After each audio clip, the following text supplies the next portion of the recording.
Aku tiba-tiba pengen ngebahas ini nih guys. Triggernya memang hal yang kebetulan lewat di reels aku sih. Kemarin aku lihat tentang berita Presiden kita Pak Prabowo dapat laporan soal MBG. Katanya Indonesia itu lebih baik dari Jepang dan Eropa. Eits, triggernya memang ini, tapi sebenarnya aku ingin ngebahas tentang sekolah di Jepang. Khususnya di bagian orang asing yang sekolah di Jepang ya. Tapi aku izin senggol berita tadi sedikit. Yuk kita langsung masuk aja ke pembahasannya. Kebetulan di Februari 2026 aku datang di acara Japan Education Fair yang biasanya diadakan di Kuningan, Jakarta. Nah, di acara ini tuh aku dapat banyak kesempatan buat ngobrol sama orang Indonesia yang tertarik sama Jepang, khususnya mereka yang melihat Jepang sebagai jenjang pendidikan. Nah, setelah melihat banyaknya peserta sih, aku masih bisa bilang kalau Jepang itu salah satu negara yang tempat tujuan pendidikannya paling populer di Indonesia. Ada yang suka karena budaya disiplinnya, ada yang suka karena teknologinya yang maju, dan ada juga yang suka di Jepangan, kayak misalnya anime dan lain-lain. Di Japan Education Fair memang kebanyakannya itu booth tentang kuliah atau Nihongo Gakko. Tapi wajar gak ya? Kebanyakan orang Indonesia saat ini belajar bahasa Jepang sampai masuk Nihongo Gakko untuk lanjut kerja di Jepang. Yang kuliah pun aku yakin kebanyakan dari mereka itu mau lanjut berkarir di Jepang. Yang tertarik buat dapetin informasi lebih detailnya, kamu bisa cari-cari tentang J Education Fair ya. Ini biasa diadain 2 kali dalam setahun, yaitu di bulan Februari, Juli, atau Agustus. Kalau kuliah mah aku yakin udah pada tahu ya. Nah, di sini aku mau ngejelasin buat kalian yang belum begitu tahu tentang Nihongo Gakko atau sekolah bahasa Jepang. Ya, jadi intinya Nihongo Gakko itu sekolah kursus bahasa Jepang untuk orang asing yang ada di Jepang. Biasanya sih yang ikut Nihongo Gakko itu mereka yang mau lanjut kerja di Jepang, lanjut kuliah, atau mau masuk Senmongakko atau sekolah kejuruan. Untuk roadmap yang mau kerja ke Jepang lewat jalur student, kamu bisa cek di link di deskripsi video ini ya. Jalur student yang lewat Nihongo Gakko itu lumayan udah banyak yang tahu. Dan dari Indonesia pun udah cukup banyak yang ngejalanin. Tapi kamu pernah dengar tentang pertukaran pelajar belum?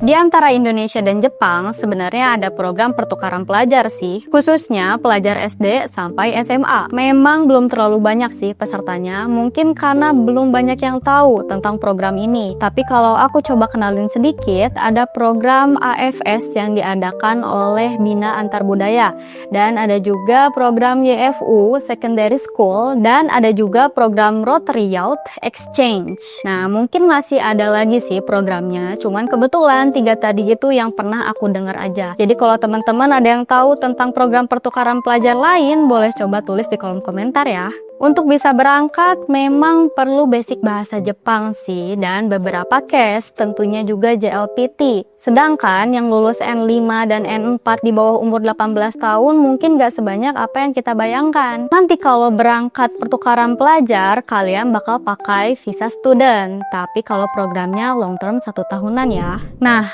kalau long term kan pakainya visa student ya. Kalian bakal butuh COA untuk apply visanya. Sedangkan kalau kalian pakai program yang short term alias di bawah 90 hari, kalian nggak perlu pakai COA, tapi kalian bisa pakai visa temporary visitor. Nah, kalau anak kalian pengen didaftarkan di sekolah Jepang secara mandiri, setahu aku anak kalian harus tinggal di Jepang bareng sama keluarganya. Anggap aja kalian nikah di Jepang lalu punya anak, atau enggak kalian udah bisa bawa keluarga sendiri ke Jepang. Nah, kalau udah gitu, anak kalian udah bisa didaftarkan di sekolah Jepang secara mandiri. Sekolah pada pertukaran pelajar ke Jepang ya, nanti ceritain. Emangnya bener ya MBG di Indonesia itu lebih baik daripada MBG-nya di Jepang? Tapi setahu aku sih di Jepang itu nggak ada MBG, atau lebih tepatnya mereka tidak melabelkan programnya dengan kata gratis.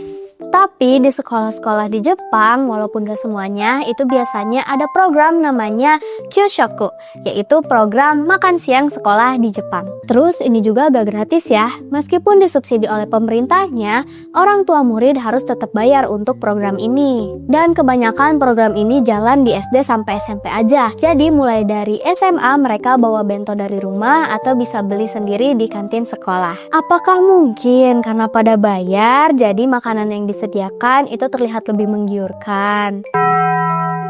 Kalau kamu penasaran sama bentuknya, bisa cek aja di Google Image ya, pakai keyword Kyushoku. Kemudian dengar juga berita bahwa angka harapan hidup di Jepang itu sekitar 84-85 tahun. Jadi kebayang gak sih mereka hidupnya tertata banget, panjang umur, efisien juga? Betul gak? Ya faktornya ada banyak sih, tapi menurutku program Kyushoku ini bisa jadi salah satu alasannya. Coba deh di antara kalian ada yang udah pernah ikutan program pertukaran pelajar? Coba dong ceritain pengalamannya. Atau mungkin di antara kalian ada juga yang udah pernah nyobain MBG di Jepang. Maksudnya program Kyushoku ini. Boleh dong diceritain biar kita semua tahu pengalaman kamu. So, segitu aja pembahasan kita kali ini. Semoga kalian yang mau lanjut studi di Jepang diperlancar ya. Buat kamu yang mau kerja juga sok dinaikin dulu skill bahasa Jepangnya. Yang mau dibantu belajar N4 dari nol, aku bisa banget bantuin kamu. Kamu nanti tinggal chat tim aku ya. Oke, kalau gitu sampai ketemu di video selanjutnya. Aku Rae, matane!